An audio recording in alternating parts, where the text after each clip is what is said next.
Le groupe Afrique Paysage vient de s'offrir de nouveaux locaux à Cocody.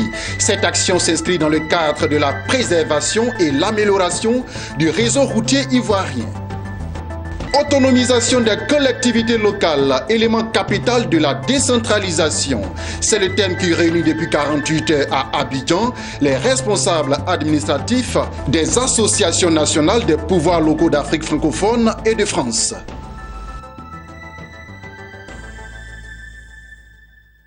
Bonsoir à tous et bienvenue si vous nous rejoignez sur Business 24 Africa. Contrôle, préservation et amélioration des réseaux routiers ivoiriens.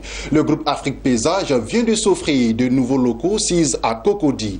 La cérémonie d'inauguration s'est déroulée ce jeudi à Abidjan en présence de nombreux invités de marque. Jérémy Aouré et Soro Chelina. Situé sur la rue Monseigneur René Kouassi, à quelques encablures du boulevard Marie-Thérèse Houphouët-Boigny à Cocody, le siège flambant neuf du groupe Afrique Paysage est une bâtisse d'un niveau avec plusieurs bureaux où font montre de leur savoir-faire et expérience des jeunes Ivoiriens aguerris aux techniques du paysage routier. Pour rappel, du 1er janvier 2015 au 30 septembre 2016, ce sont 786 975 camions qui ont fait l'objet du contrôle de la surcharge routière. L'ouverture progressive de stations de paysage a enregistré le contrôle de 385 647 poids lourds contre 401 328 poids lourds pour les 3 premiers trimestres de l'année 2016. Il s'agit donc pour les premiers responsables du groupe Afrique Paysage de relever tous les défis dans le cadre de la préservation des infrastructures routières, d'où la présence à cette cérémonie d'inauguration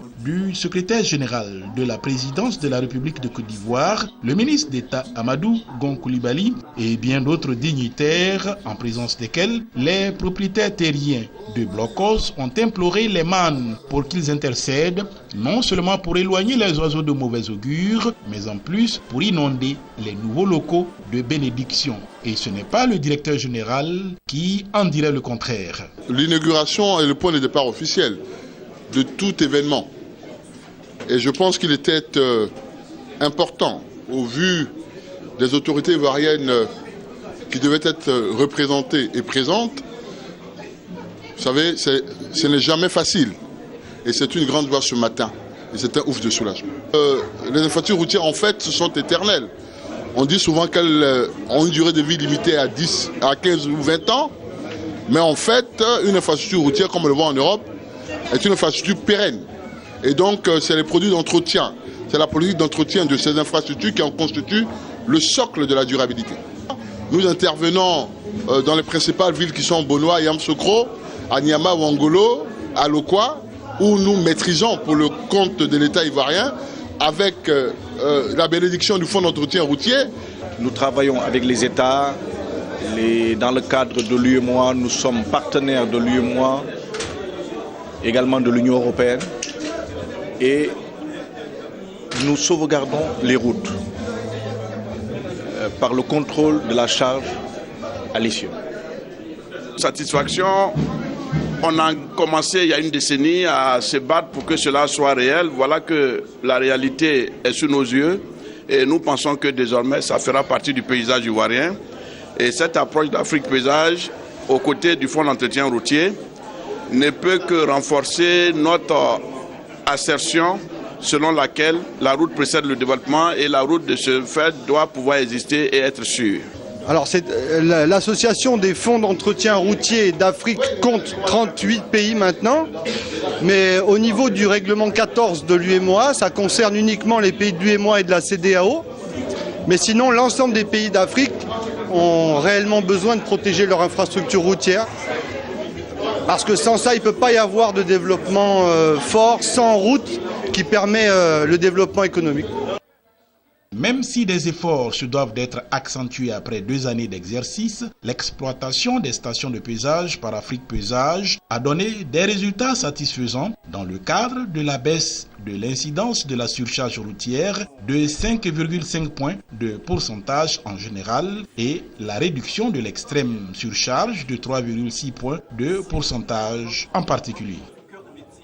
Les responsables des associations nationales des pouvoirs locaux d'Afrique francophone et de France sont depuis 48 heures à Abidjan, sous l'égide de l'Union nationale des villes et communes de Côte d'Ivoire.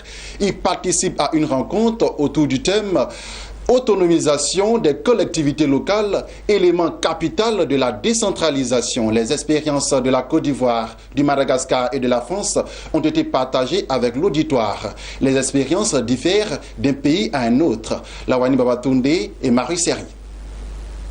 Ils sont de la Côte d'Ivoire, du Togo, du Madagascar et de la France. Ils sont tous des responsables administratifs des associations nationales de pouvoirs locaux d'Afrique francophone et de France.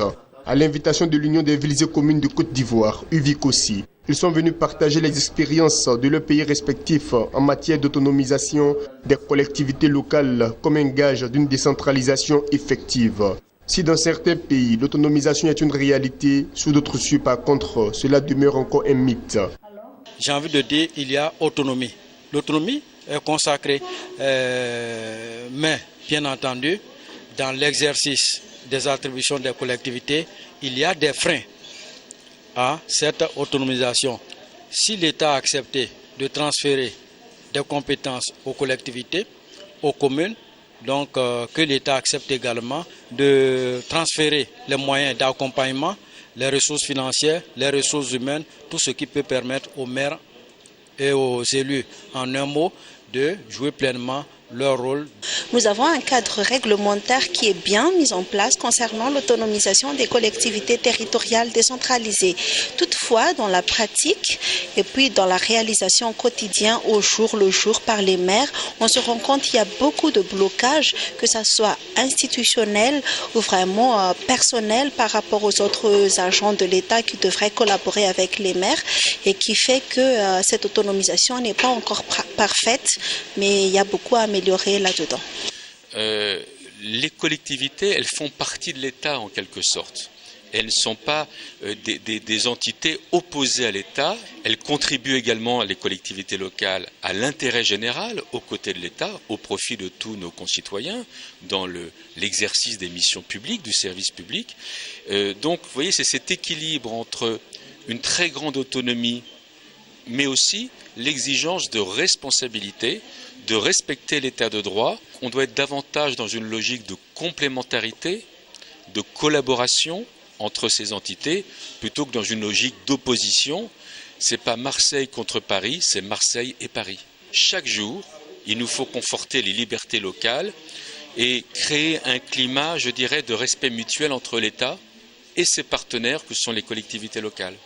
Cette rencontre d'Abidjan fait suite à une réunion des responsables administratifs des associations nationales de pouvoirs locaux d'Afrique francophone et de France sur la gestion de l'environnement et des déchets, ainsi que de la formation des ressources humaines du 24 au 26 juin 2015 à Paris. Il est tout à fait indiqué que ces collectivités qui s'organisent au sommet puissent effectivement pour améliorer leurs compétences, leurs services,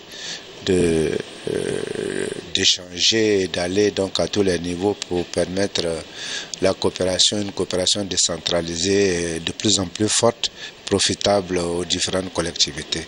Et surtout, les derniers bénéficiaires, ce sont les populations qui sont gérées par ces collectivités.